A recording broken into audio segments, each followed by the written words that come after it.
시청자 여러분 안녕하십니까? JTBC 아침 뉴스입니다. 어젯밤부터 눈이 내리면서 익산 1.1, 진안 0.8, 전주 0.6cm가 쌓였습니다.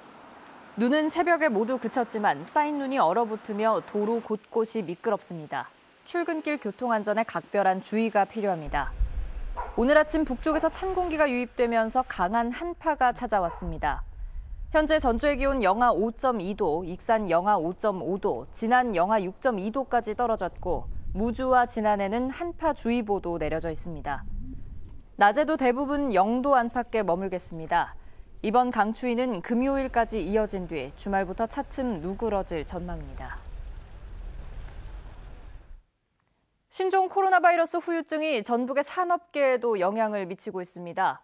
코로나 바이러스의 여파로 중국 후베이성의 부품 공장에서 부품을 공급받지 못하는 현대자동차 전주 공장이 내일부터 엿새 동안 임시 휴업에 들어가기로 했습니다. 김철 기자입니다. 현대차 전주 공장이 중국산 부품 공급 차질로 이번 주 목요일부터 엿새 동안 임시 휴업에 들어갑니다. 신종 코로나 바이러스 때문입니다.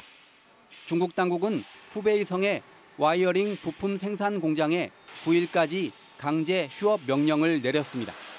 이에 따라 제때 부품을 공급받지 못하는 현대자동차 전주 공장은 트럭의 경우 6일부터 11일까지 엿새 동안, 시내버스와 고속버스의 경우 10일부터 11일까지 이틀 동안 임시 휴업에 들어갑니다. 감염병에 따른 임시 휴업은 이번이 처음입니다. 감염병 때문에 생산이 중단된 것은 사상 초유의 일인 걸로 알고 있습니다. 저희도 여파가 이렇게 클 줄은 미처 예상을 못하고 있었습니다. 중국 내 부품 생산 공장은 오는 10일부터 가동되기 때문에 현대차 전주 공장은 이틀 뒤인 12일부터 정상화됩니다. 앞서 군산에서 중국 석도를 오가는 국제 회리호는 신종 코로나 때문에 중국에서 군산으로 오는 화물이 크게 줄어 국제 여객선 운항일을 2월 2일에서 11일로 9일이나 연기했습니다. 전북의 중국 수출액은 1조 7천억 원으로 전체 수출액의 22%를 차지하고 있습니다. 신종 코로나 사태가 오랜 시간을 끌면 전북의 중국 수출입이 크게 줄면서 산업계에 미칠 파장도 커질 것으로 우려됩니다. JTBC 뉴스 김철우입니다. 군산의 8번째 확진자와 같은 시간대 목욕탕을 이용했던 8살 어린이가 발열 증상을 보였지만 어젯밤 1차 조사에서 음성 판정이 나왔습니다. 8번째 확진자와 접촉한 사람은 64명으로 늘었습니다. 하원우 기자의 보도입니다. 8번째 확진자인 군산의 62세 여성은 지난달 26일 오후 2시부터 4시 반까지 이 목욕탕을 이용했습니다. 같은 시간대 목욕탕 이용자 190여 명 가운데 현재까지 34명이 접촉자로 확인돼 자가 격리 조치됐습니다. 이 가운데 8살 여자 어린이가 감기와 미열 증세를 보여 1차 바이러스 검사를 받았는데 음성으로 나왔습니다. 이 어린이는 자가 격리에 들어갔고 추가로 증상이 나타날 경우 2차 검사를 받게 됩니다. 8번 확진자와 접촉한 사람은 모두 64명으로 늘었습니다. 온도가 높고 습한 목욕탕은 바이러스가 생존하기 어려운 환경이어서 큰 영향은 없을 거라는 기대 섞인 전망도 나오고 있습니다. 보건당국은 그러나 가까운 광주에서 16번째 확진자가 추가로 발생하자 촉각을 곤두세우고 있습니다. 접촉자가 조사 결과에 따라서 도내에도 있을 수도 있기 때문에 지금 현재 지속적으로 이렇게 확인하고 있고 교육계와 의료계 등 27개 기관이 참여하는 합동 대책회의도 열렸습니다. 전라북도 의사회는 후베이성에만 한정된 중국 입국 제한 지역을 더 확대해야 한다고 주장했습니다. 대학들은 중국 유학생들의 입국 자제를 요청했다며 최대 4주가량 개강을 연기하는 조치가 필요하다고 밝혔습니다. 최소 2주, 최대 4주 정도의 전국 대학의 개강 연기 조치를 해야만이.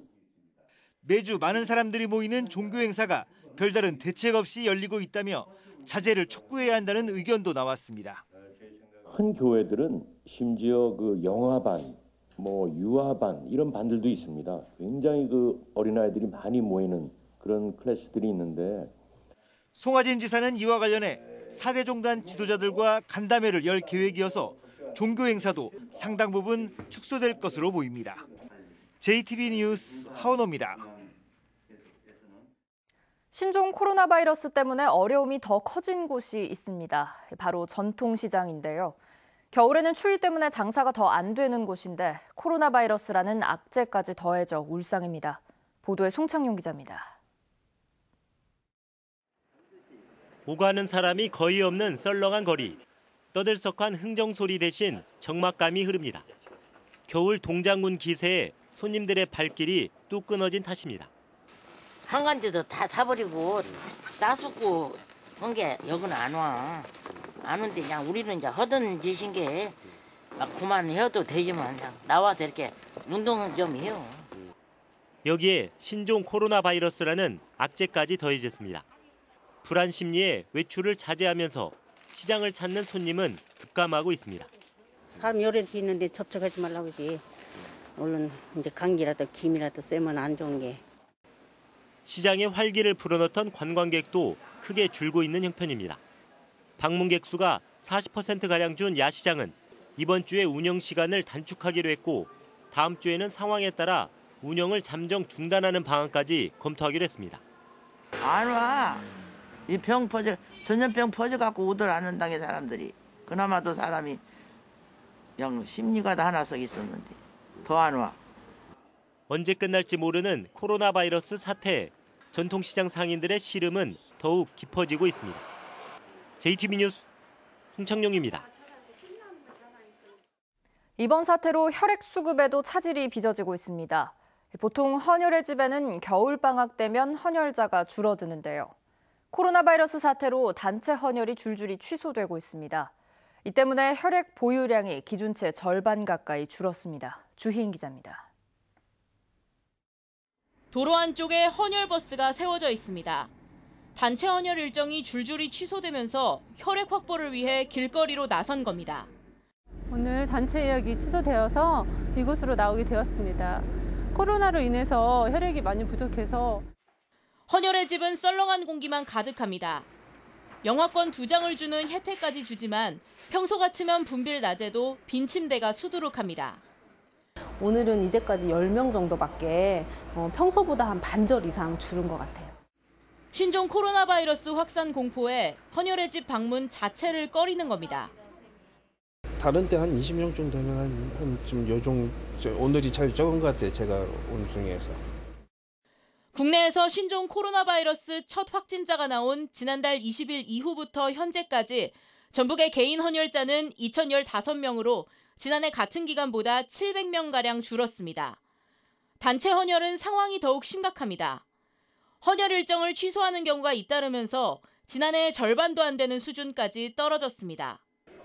이렇다 보니 전북의 혈액 보유량은 3.71로 적정 보유량인 5일 이상에 못 미치고 있습니다. 대한적십자사는 헌혈 자체가 바이러스 감염과 직접적인 관련이 없고 소독 강화 등 철저한 감염 관리가 이루어지고 있다면서 시민들의 적극적인 참여가 필요하다고 호소합니다. 여러분이 그렇게 염려하시는 것만큼 헌혈이 그렇게 위험하거나 그렇지는 않습니다. 지금 현재 수급 상황이 어렵기 때문에 여러분의 많은 협조 부탁드리겠습니다. 신종 코로나 바이러스의 영향으로 헌혈이 크게 줄면서 혈액 수급에도 비상등이 켜졌습니다. JTB 뉴스 주혜인입니다. 지난 20대 총선에서 전주 가불병 선거구는 초박빙의 결과로 당락이 갈렸습니다. 4년 만에 치러지는 이번 선거에도 당시 후보들이 대부분 다시 출사표를 던져서 예선부터 치열한 승부를 예고하고 있습니다. 이승환 기자의 보도입니다. 전주 갑선거구의 민주평화당 김광수 의원이 재선 도전을 공식화했습니다. 김 의원은 4년간의 성실한 의정 활동과 정치권의 경쟁체제가 가져온 성과를 알리는 데 힘을 쏟았습니다. 또 제3금융중심지 등 지역의 3대 현안과 7대 비전의 실현을 약속하며 지지를 호소했습니다. 모든 삶을 전북과 전주에서 부대끼며 지역 의제와 지역 균형 발전을 위해서 살아온 저 김광수가 바로 지금 전주에 필요한 일꾼이라고 당당히 자부합니다. 민주당에서는 지난 총선에서 김 의원에게 795표 차이로 고배를 마셨던 김윤덕 전 의원이 4년 동안 칼을 갈아왔습니다. 또 같은 당 김금옥 전 청와대 비서관이 팽팽한 승부를 이어가면서 예선부터 결과를 섣불리 예단할 수 없습니다. 전주 을 선거구의 상황은 더욱 치열합니다. 4년 전 예선에서 가장 극적으로 승리했지만 본선에서는 가장 아쉽게 패배했던 민주당의 최영재 예비후보도 재도전을 선언했습니다. 최영재 예비후보는 당시 민주당 경선에서 51.7%로 48.3%를 얻은 이상직 예비후보를 아슬아슬하게 이기고 본선에 나갔지만 불과 111표, 0.1%포인트 차로 통안에 패배를 했습니다. 지난 4년 저에게는 혹독한 시련의 시간이었고 시민 속에서 훈련되는 시간이었습니다. 죽을 힘을 다해 준비했습니다. 이 때문에 이상직, 최영재 두 예비후보의 경선이 다시 한번 치열하게 전개되고 있고 이덕춘 예비후보도 정치 신인의 기세로 도전하고 있습니다. 또 민주당 경선을 통과하는 후보는 본선에서는 이제는 현역인 정운천 의원과 다시 한번 일전을 치러야 합니다. 전주 갑을과 달리 민주당의 경선이 없는 전주평은 일찌감치 김성주, 정동영 두 사람의 재대결 구도가 형성돼 있습니다. 4년 전 이곳 역시 전주 갑을과 마찬가지로 1, 2위 간의 표 차이가 불과 989표, 비율로는 전주 갑보다 적은 0.76%포인트밖에 나지 않았던 초접전 지역입니다. 4년 전 모두 1%포인트 이내 차이로 당락이 갈렸던 전주 갑을병 선거구가 본선은 물론 예선부터 다시 한번 치열한 승부가 전개되고 있습니다. JTB 뉴스 이승환입니다. 지난 2005년에 허브 산업특구로 지정된 남원의 허브밸리는 아직도 관광지로서 뚜렷한 존재감을 드러내지 못하고 있습니다. 남원시가 관광객을 유치하기 위해 관광시설을 추가로 구축하기로 했지만 효과에 대해서는 의문이 제기됩니다. 보도에 정원희 기자입니다. 현재 허브밸리는 봄과 겨울에 잠시 들르는 관광지에서 벗어나지 못하고 있습니다. 남원시는 허브밸리의 관광 자원이 밋밋하다고 보고 올해 50억 원을 투입하기로 했습니다. 우선 이곳에 전망대를 조성할 계획입니다. 또 코끼리 열차와 스카이 트레일, 짚라인을 설치해서 새로운 관광 요소를 추가한다는 구상입니다. 하지만 이미 다른 관광지에서 운영되고 있는 것을 뒤늦게 도입해서 큰 기대를 걸 수 있겠냐는 지적이 나오고 있습니다. 전국적으로 모두 다 관광산업에 있어서는 전망대 설치, 또 짚라인 그런 걸 설치를 우선적으로 하고 있는데 약간 그 희소성이 좀 떨어지지 않나. 이 시설의 향후 운영 관리도 문제가 될 수 있습니다. 수익성이 낮아 민간에 맡기기도 쉽지 않고 남원시가 자체적으로 맡을 경우 유지관리 비용 때문에 배보다 배꼽이 더 커질 수 있습니다. 놀이시설이나 이런 시설을 해서는 지속 가능성, 다시 말하면 관리 운영의 어려움에 봉착해서 나중에는 정말 철거하는데도 애를 먹지 않을까 그런 생각이 듭니다. 남원시는 지난해까지 이 사업의 실시 설계를 완료할 계획이었지만 아직도 구체적인 사업 계획을 확정하지 못하고 있습니다. 전문가들은 어린이 놀이시설로는 한계가 있다며 허브와 연계한 관광 자원이 적절하다고 지적하고 있습니다. JTB 뉴스 정원익입니다. JTB 아침 뉴스를 마칩니다. 함께해 주신 여러분 고맙습니다.